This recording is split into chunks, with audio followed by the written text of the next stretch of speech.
So it changes the TTK for pretty much every weapon in Warzone. I thought it was worth breaking down and clearing up some confusion because there's a lot after the update. One thing I will point out is if you go to the firing range, even if you go ahead and put the dummy to 3 plates, it will in fact have 150 health plus 150 plates, but the damage values will still be that of multiplayer.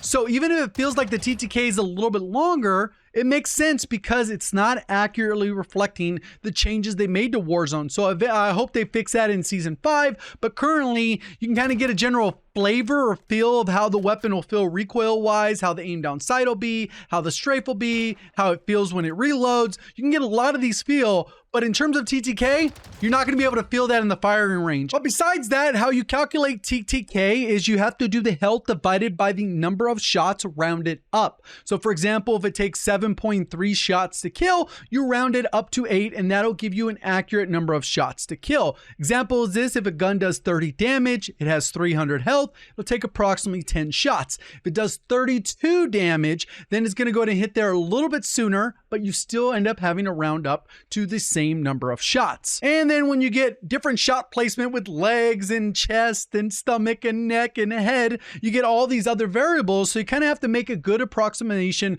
of what the TTK would be in a practical sense. Do you get 0 headshots? Do you get 1? What happens if you get 2 headshots? How is that going to impact the TTK? And then we essentially have to make a guesstimation based off how it's going to perform in game. And this may vary slightly at close range versus long range because you're more likely to get on target. There's more shots involved. The percentage of you getting a headshot with 15 shots involved versus 3 could be a little bit different. So you got to factor that all in there. Then you do some basic math like you see on screen after you've figured out the RPM and the shots to kill. And then that'll spit out a number in milliseconds. This kind of gives you an idea of what the TTK is of that. And the reason I want to bring this up because the TTK of the Hurricane is a good example of where it could be varied depending on how you aim as a player. So if we look at the example here, mine, it says that it's 602. And I had a lot of people in the comment section saying, how is it 602? True Game Data and sim.gg both have it at 688. It's because I use a little bit of a different formula to figure out what the practical TTK is, and they vary slightly. Most of the time, ours are going to line up perfectly,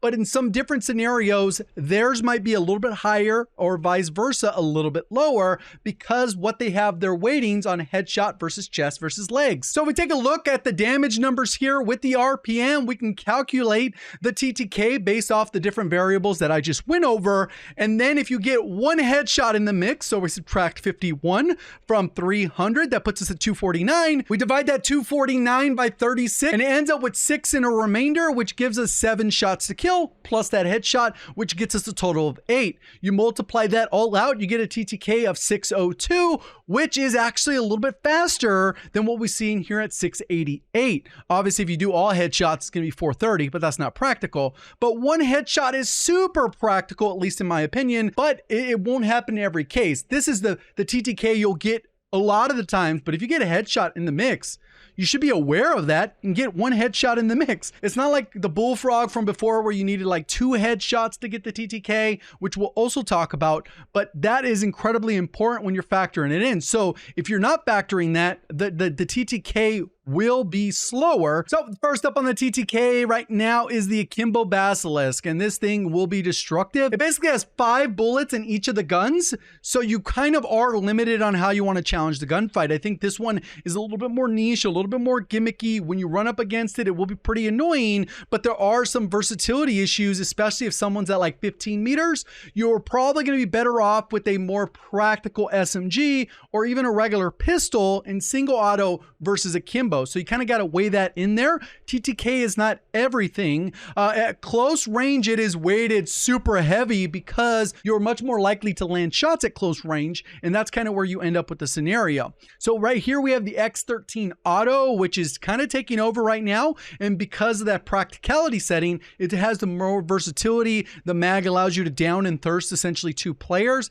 If you're efficient, you could down 3 players without thirsting any, and then kind of get a quick reload in, and it has pistol mobility. It does have a 520 TTK on average, but then if you get some headshots in the mix, it can drop down to 455, and I mean a practical amount of headshots. Same thing with the Lockman Sub, 600 TTK, which is nothing special, and then 525, which is kind of the original TTK that we kind of had for the Lockman. So that's kind of where they mentioned that they want to kind of make it more skill oriented, where you do have to aim for the head. That also happened with the long range meta, which we'll do a video on that tomorrow, kind of breaking down where that sits, because there's also a lot of good option with the changes.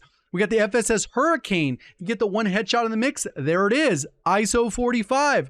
Pretty solid. And maybe you do even slash here, 688 if you wanted.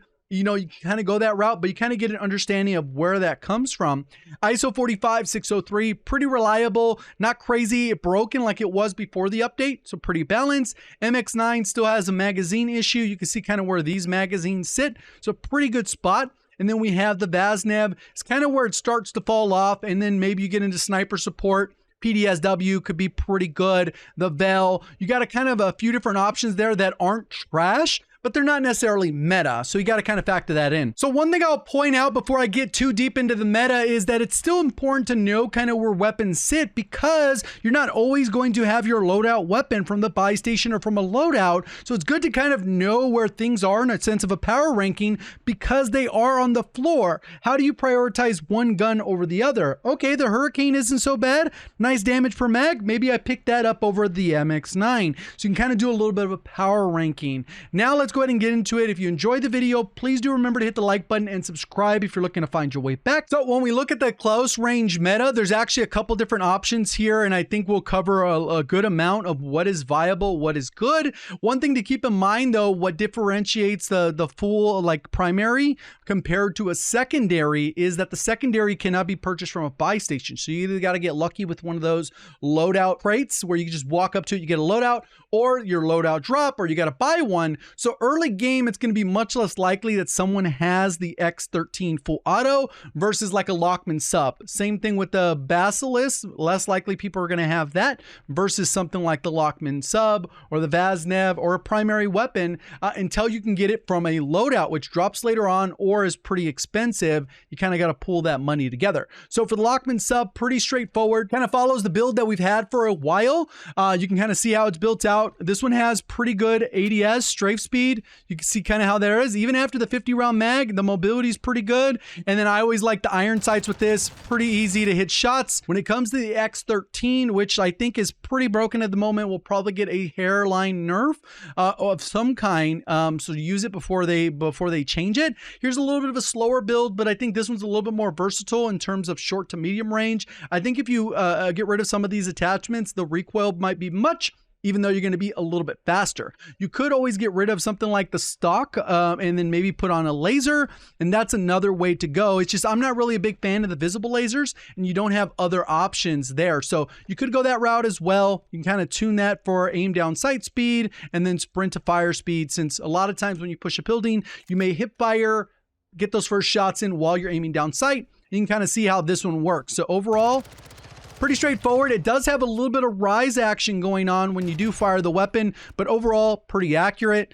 Even at the further range, the iron sights on this are a little bit clearer. Without this specific barrel, then it makes it so that the gun gets all kinds of wonky. So you kind of got to pick your preference. And that brings us to the ISO, which I think kind of fits in that little niche where it's very good still. I don't think it's necessarily broken. It's super balanced, along with the Akimbo, which I've already talked about, is broken within that about 10-ish, 12 meters, but it lacks a little bit of versatility beyond that. You got to reload. You only get 5 shots per.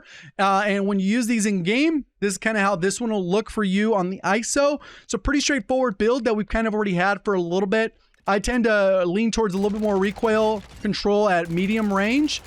Because the SMG, you want a little bit more versatility and kind of how that's going to work. So pretty straightforward there. When we go into the Akimbo, again, in here, the damage values do not match what it'll actually be in Warzone. So this right here would be 2 taps. It would be 1, 2, and that should be a kill in Warzone. In this particular case, it's not the case because the damage values are limited. So you can see kind of, you have to do a lot of damage and it's still not enough to go ahead and take out the target. Versus, like I said, in Warzone, around 12-ish meters, this is a 10-meter target. You will be able to get the 2 tap. 1, 2, they're dead. And that's kind of how quick it is. But again, then you got to deal with the ammo situation. So to each their own, you got to work kind of around that scenario. Again, that's kind of the build for that. And then when we get into a very competitive build, I think the Hurricane is kind of nasty because the mobility feels great. The recoil, the range, everything about it feels good. And like I said, if you get one headshot in the mix, you will lower the TTK.